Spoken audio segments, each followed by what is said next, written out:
some of the most spectacular examples of film art, if you leave content out of it, are in the best TV commercials. Well, the ones that struck me, as I see, I get the pro football games sent over, and Michelov has done a series last year of kind of impressions of people just having a good time with the editing, photography. Just the visual stuff is, I think, it's the most brilliant I've ever seen. Have you seen any of those? City at Night from the Yeah. It starts. Yeah. Something. Well, there's a variety of them. Incredible cutting. You know, I mean, 8-frame cuts. Just beautiful. And but where you realize in 30 seconds they've created an impression of something rather complex. I've also thought that, you know, and I haven't done it, that no one else has, is that the ultimate way of telling a film story would have more to do with TV commercials than it does to the way they are presently told. That the economy of statement and the kind of visual poetry, which actually, you know, if, as I say, if you forget what they're doing, you know, selling beer or something, it's really visual poetry that if you could ever actually tell a story with anything like that kind of approach, first of all, you could handle vastly more complex and subtle material, and have something that you see people spend $2 million on 30 seconds. Yeah, no. So it's a bit impractical. Yes. It's the stories that the trouble is that film stories are still really rooted in theater. You know, you really are basically talking about scenes. Now, they may take place outdoors and they may be a little shorter than thing. And when you really want weight and heat, there's probably nothing that would substitute for the great dramatic moment fully played out. But you're frequently stuck with doing things which you feel could be done much more, as I say, more poetically. But you have to establish the stuff from the beginning, and you have to do it. It has to be a certain kind of a story. I mean, there's no point. You couldn't do Lee Ermey's dialogue like that. It just depends. The story has to be written for it, and I'm not quite sure who would do it, because writers don't write visual things, and you know, even directors who write aren't really doing. I mean, Woody Allen's movies, which are wonderful, are still very traditional in their structure.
I feel different. having within me the ability to change and therefore make change, to do things of my own volition, take control of my life, make of it what I will. It's said, people don't see what's at the very tip of their nose. People don't see what's right in front of them. Just like words, our own eyes too. At the opposite spectrum, it's amazing that we can see for millions of miles, see the sun, stars, planets. Our eyesight traveling so far, yet we cannot see what is directly in front of us. Life is a dichotomy. Ironic. Life is contrast. Life is amazing. The more I learn, the less I know. I jump up and down. Yet, if I am held by gravity, and am upside down to start with, I am actually jumping down and up. Therefore time and space is relative to perception, the moment within where and when it exists. I can do the same thing at two different times and will in fact be doing the opposite thing, although they are the same. How things are for you now, and what are your feelings and memories? What are your feelings and memories?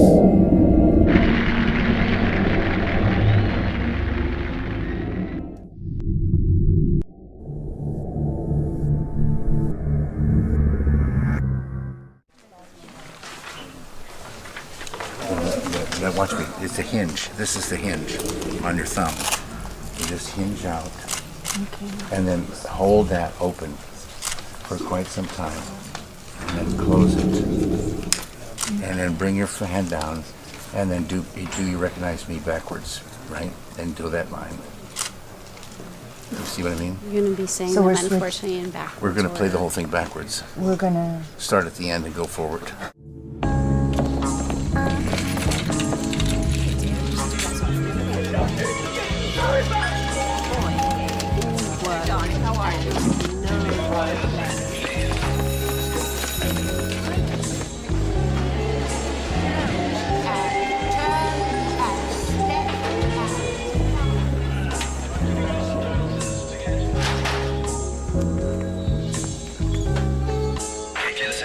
Okay, breathe down a bit. That's it. Okay.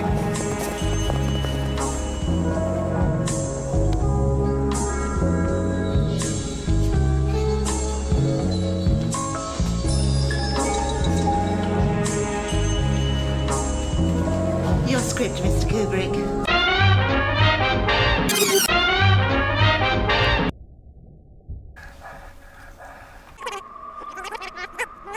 Of your wife, Sarah.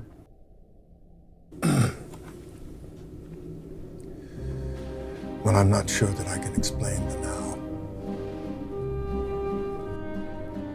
But I have memories. Really, the fondest of memories.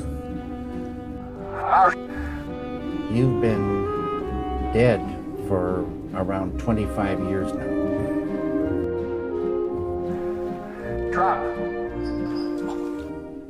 Changes.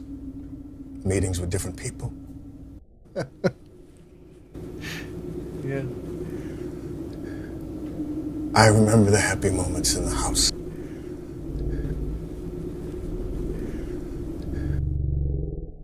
I think I love them more than anyone ever. Sarah. Especially in the beginning. I was head over heels.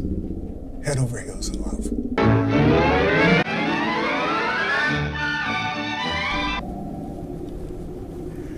Beguiling she was. With that crazy laugh. Yeah. I remember the happy moments.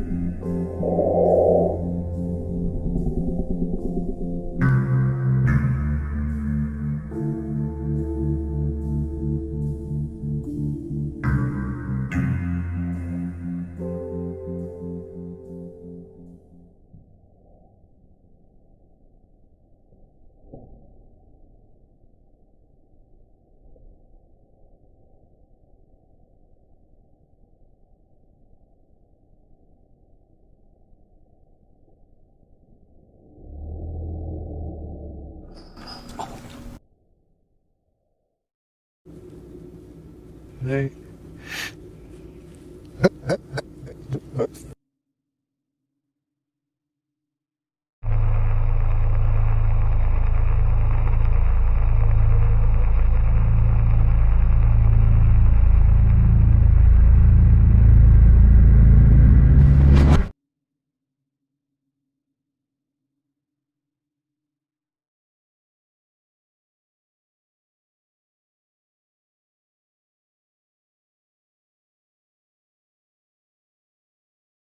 It's like a Twilight Zone, and the dialogue, well, it could be written in any century, even today's, and in as many dialects.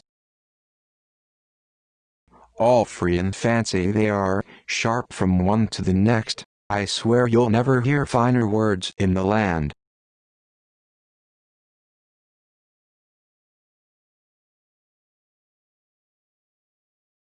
There are infinite arrays of writing one single sentence,